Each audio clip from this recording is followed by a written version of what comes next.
Now, in this video, I want to talk about a rough first week of a job that I worked. It was a little while ago, and it was the time I almost quit my job after 1 week because I was just getting fed up.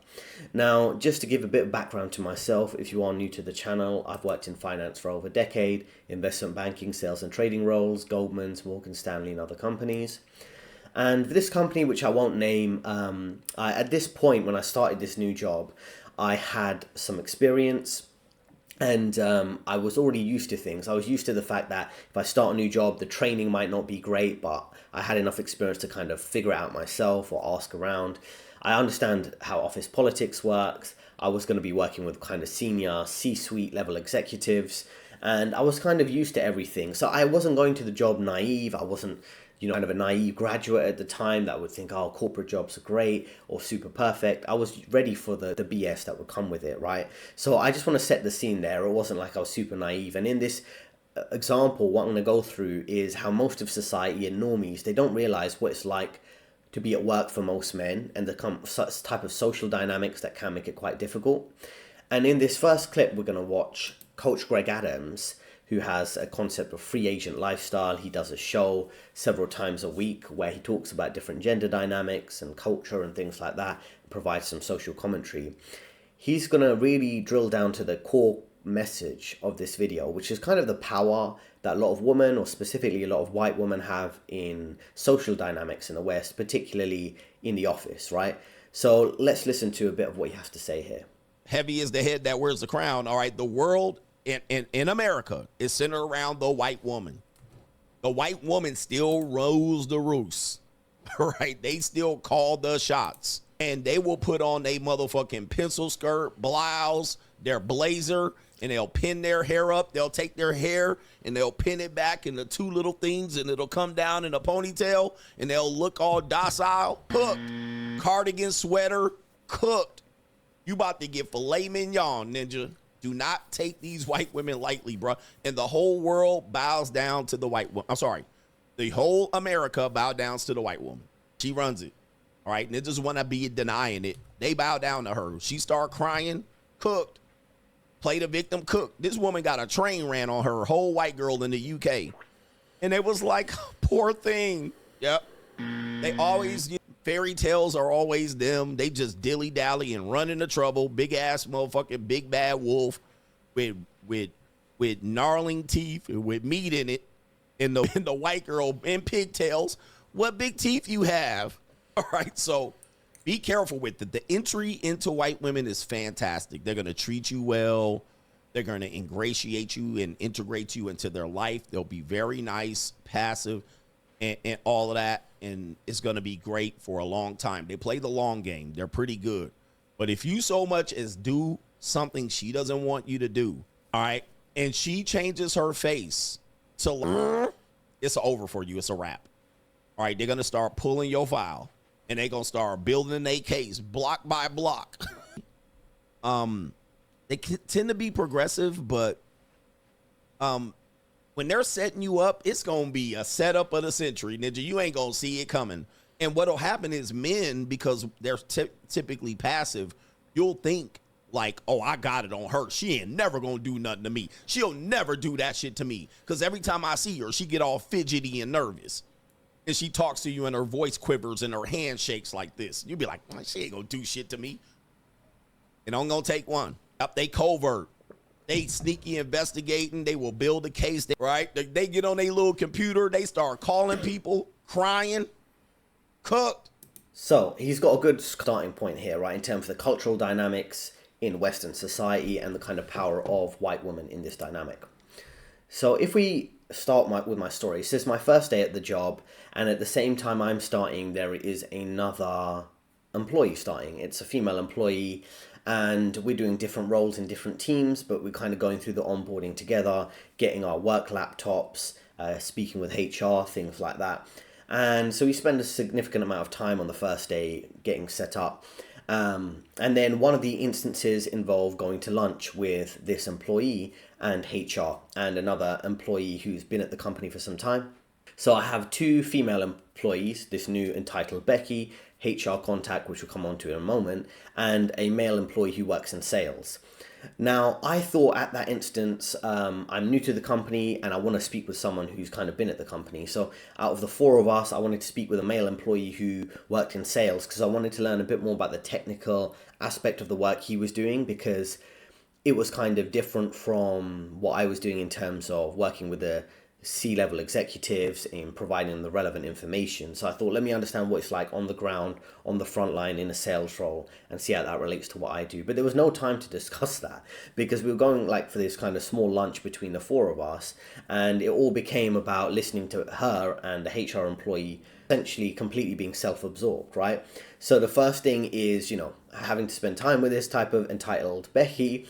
And then it kind of goes back to how the workplace has become kind of feminized or emasculated, and it becomes kind of high school dynamics about who's popular, what do they want to talk about, who wants to be the center of attention. So in this instance, she was talking about some kind of girl boss movie. I think it was the Barbie movie or some other type of movie, that Legally Blonde, any type of those kind of girl boss type of movies. And she asked me my opinion of it, and I knew it was a controversial topic if I said anything that was negative about it, so I said, oh, that's not my type of movie, I just haven't watched it. And then it's kind of the rest of the conversation at lunch became about making her the center of attention. She was whinging about how she didn't want to cook for her husband, and she was telling him to get a meal prep company. She was talking about all her personal life activities, sending her kids to childcare, doing yoga there's a very expensive gym in London. There's only a few branches. It's called Third Space, I think. It's like one of the higher priced ones, and they have all these extra facilities, and people typically go there not for the facilities. It's like a social networking club. It's a bit ridiculous. I mean, you can get other good quality gyms and leisure centers and things for a much better price, but she was talking about that and how she really enjoyed that and type things like that, and we all have to like listen to her just talk about this self-absorbed lecture. And it's also funny about how she kind of has kids, and you see this all the time where maybe you have a career woman who has kids, but they're completely a second thought. It's like she's just ticking the box. Getting married, having kids was just something to tick the box to say she's done it, but she doesn't really care about those kids, and they spend a lot of money on childcare, so she doesn't have to, so she can spend her time with her busy job, which she's not actually doing much on, right? And then it kind of becomes like this perpetual pandering of making them the center of attention. And you can't have any type of serious work discussion. It ruins every environment. It's completely ridiculous. And the other person who is attending that kind of informal work lunch was the HR Karen, right? And this is, like I say, she's a woke enforcer, demands censorship, pushes all the corporate agendas, even though they think they're fighting the system and breaking the gender glass ceiling. They're just the strongest advocate and parrot of the establishment's agendas, the Economic Forum, of course, those agendas, ESG, and there was a completely ridiculous instance, right? And this goes back to the first point I was mentioning about the entitled Becky here, right? There's no real option for a man. Like, what can you say? Firstly, you have to censor your opinions because you don't want to say anything that offends the feminist narrative.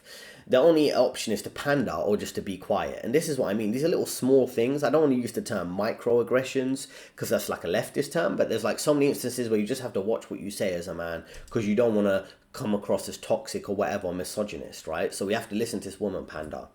Listen to this woman talk about personal life, and people want to pander or just be quiet.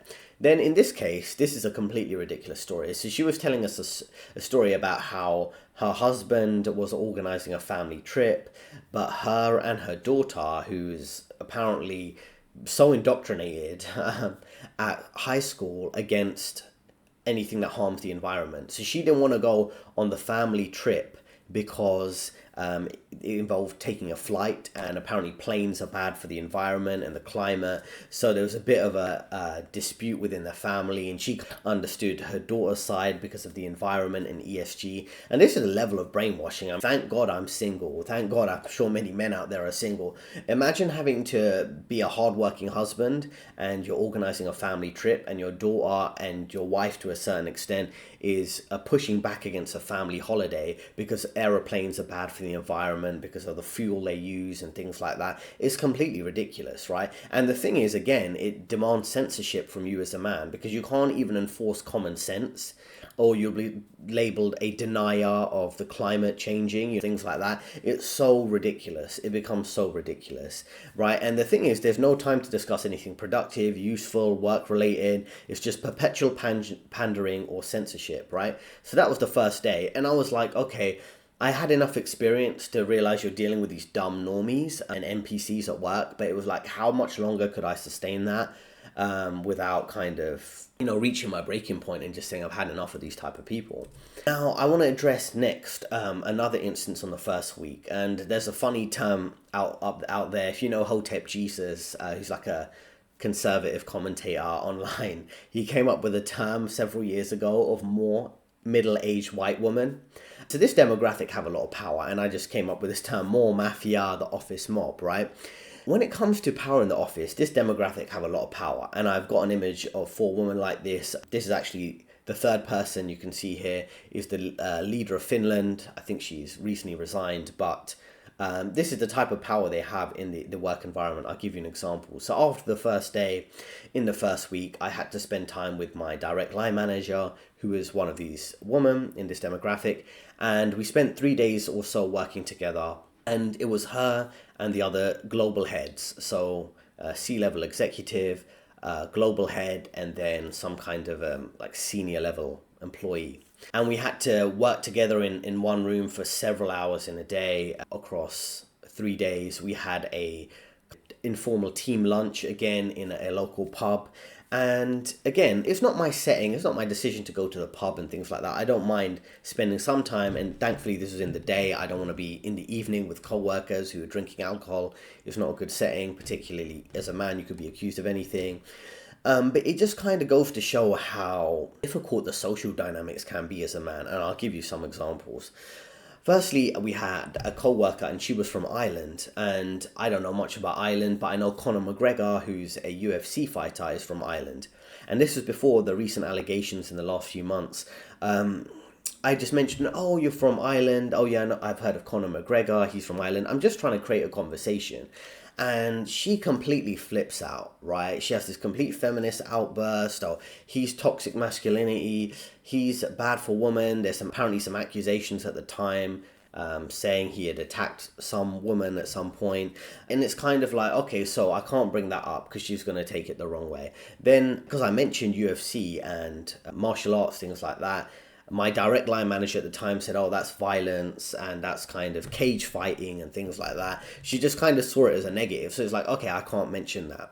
Then there were some cultural topics around kids and raising kids. And I think I said something like, yeah, I think people should be, people who are parents should have control over what their kids are learning, things like that. And they kind of took it as a slight against the LGBT or the rainbow flag community, things like that. So it was like, oh, cool, so I can't even suggest homeschooling or parents having control of their kids' education, because there was a debate in Florida about that around the time. And then other things came up, hot topics like conflicts abroad. I don't bring up these topics, but these are topics that are being discussed because of the news, and these are the type of hot topics, right? And it's like everything's politicized, everything has to lean towards the liberal feminist narrative, and these the mainstream normal talking points that you have to pander to, or you have to censor yourself. And it's like a reoccurring thing, and it becomes exhausting, right? And the thing is, it's always a compliance test, particularly during that probation period, is whether you are suitable for them. You're not intimidating to them. You're not a threat to them. You're not too aggressive. You're not toxic as a man or anything. You have all the right beliefs, or at least you're not going to challenge their beliefs. So this is what it is, right? The probation period has gone from, are you popular enough to fit in, or are you passive enough to fit in as a man? Or are you a threat to us? It's not about productivity. It's not about competency. This is how ridiculous the workplace environment has been. And you can see all these small instances build up to the point where you can get kind of fed up. And around the time, and I'm generally, as you can probably tell, I can see the system as completely fake and rigged. But at the time, I was speaking with a mental health therapist, right? And I wouldn't recommend it typically. I would say the conditions of what most men between in their 20s or in their 30s, the conditions of most men in their 20s and 30s is not understood by any other demographic. Older men, I would say some of them do. They maybe went through a divorce. They maybe dealt with some of the same feminist tactics or liberal censorship, so they might relate. But in most cases, a lot of older men, they lived in a different era. The boomer generation, they have no idea. They give completely dumb advice because they don't understand the social dynamics now or the financial dynamics. And then a lot of women, they just don't get the circumstances. They see all these obvious signs of men dropping out of society, the workforce, college, things like that. But they always come to a dumb rationale, right? Now, I want to say around that time, I was speaking with a mental health therapist, right? And I would discuss some of these social dynamics, right? And she just didn't get it. What's interesting is she wasn't completely like naive, right? She did get some points I was raising, right? She did understand the whole climate agenda was completely fake. Some of the race baiting propaganda was obviously wrong, things like that. But anytime it came down to gender, she even understood gender pronouns. She was critical of that, right? But when it came down to gender dynamics, the bias favoring woman, she just kind of didn't get it. And she would always skate over that topic. And I was like, she seems kind of based or red-pilled to a certain extent. But that topic she would always skip over. And then I would share examples with her on YouTube, for example, of other men across a broad range of demographics who are making similar points as me, right? There's a Chinese American YouTuber who did some traveling on the west coast of America. And he also traveled to Latin America, and he was talking about these type of gender dynamics. There was an older African American man who was at his retirement age and traveled from America to Dominican Republic and Thailand and things like that. And he was discussing some of the gender dynamics. And I was trying to explain to her, this isn't just an individual issue in relation to me. You can't label this as social anxiety or something like that. Because she always said, oh, well, all the other men in the office, they just get on with that type of environment. And I was trying to explain to her, well, they're kind of either older and they're married and have mortgages and they don't have as much defiance against all this against this social programming. I do, and they just maybe have more patience for it, or they just put up with it. It doesn't mean it's right? And this is what I mean. They just don't understand it, right? And it ends up being a lot of gaslighting because they don't understand the experiences of most men. So the thing is, there's no safe topics for men. You can't even talk about work half the time because women are at work making all the communication about things that aren't work related. And I made a funny acronym, right, which is TOWW, which is like a tyranny of white women, in the sense they have a lot of power. And people want to talk about white privilege and white fragility, right? But they don't want to talk about how this demographic has so much power socially. But we can, apparently, you're only allowed to discuss it in certain contexts. But they have a lot of power, right? And no one wants to talk about it, essentially. And I know these stories kind of sound isolated, but many men deal with these every day, and it builds up pressure. It builds up a general dislike for society because they always have to hold back. They're always not allowed to express themselves. And it creates a me or men against world type of dynamic, right? And it reinforces men dropping out, feeling like they're not engaged. And the only option is to be silent and censor yourself or pander, right? And then if you look at some of these headlines, then society's like, oh, we don't get it. Or society's failing men. Andrew Tate is a problem. And it's like, I'm not going to get into Andrew Tate in this video, but it's kind of like you're deliberately missing the point. And then it adds to the gaslighting because you don't want to address the real issue. And I think about how many accommodations men or society in the West has made to practically accommodate all these type of women. It's really had a destructive impact. It's not based on meritocracy. It's basically been destructive. It's destroyed your corporate environments. If you look at the West as a whole, right, liberalism weakened men, and then feminism empowered women over men, and all the second order effects are around that, right? You won't have this type of ridiculous climate agenda in a sense because people will be like, oh, does this logically make sense? But if it becomes, oh, we have to care about the environment, that's the most important thing, then you have to pander to this. Then you have to pander to these delusions where everything becomes about this self-centered narcissistic type of personality disorder rather than, okay, what is actually building a sustainable, functional family, community, nation, right? And it seems like I say, small instances, but society blaming men at the end of all this destruction is completely ridiculous. And that example I gave here, the actual image I used to demonstrate the more mafia, is Specific, you can look into the third person, Sanna Marin, the leader of Finland. She was doing all sorts of things, doing illegal substances.